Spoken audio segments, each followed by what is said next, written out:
আজকে আশ্চর্যের বিষয়, মাননীয় সিও সাহেব, আমরা যখন জিজ্ঞাসা করলাম যে এখনো পর্যন্ত আপনার কাছে কতগুলো ডিসপোজ হয়েছে, এর কোনো অর্ডার আছে, তিনি বললেন না, আমার কাছে কোনো অর্ডার নেই।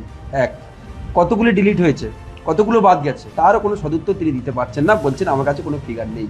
Till date, today, till now, এখনো পর্যন্ত কোনো সাইটে, ইসিআইয়ের যে সাইটগুলি রয়েছে, কোনো সাইটে এখনো পর্যন্ত বিভিন্ন পার্টের, আমরা তার সামনে বিধানসভাতে গিয়ে বিভিন্ন পার্ট তাকে দেখালাম যে আপনি এখনো পর্যন্ত ডিসপ্লে হচ্ছে না। তিনি বলছেন আমি এটা জানতাম না। আমরা প্রায় 40 মিনিটের কাছাকাছি সেখানে অপেক্ষা করলাম, তার কোনো উত্তর তিনি দিতে পারলেন না। একেবারে নির্বাচনটাকে প্রহসনে পরিণত করার চক্রান্ত একটা তিনি নিচ্ছেন। তিনি আমাদের বললেন যে আগামী 6 এপ্রিল ভোটার লিস্ট ফ্রিজ হবে। তো যদি 6 এপ্রিল ভোটার লিস্ট ফ্রিজ হবে, তিনি নিজে বলছেন, একজন সিও তিনি বসে আছেন, তিনি সবটাই করতে পারছেন। আপনারা দেখেছেন আজকের পূর্ব মেদিনীপুরের ডিএমকে পরিবর্তন করা হয়েছে, সেখানে কি বলছেন যে তিনি নাকি চুক্তিভিত্তিক কর্মী নিয়োগ করেছে, তাই তিনি অপসারিত হলেন বা তাকে চেঞ্জ করা হলো।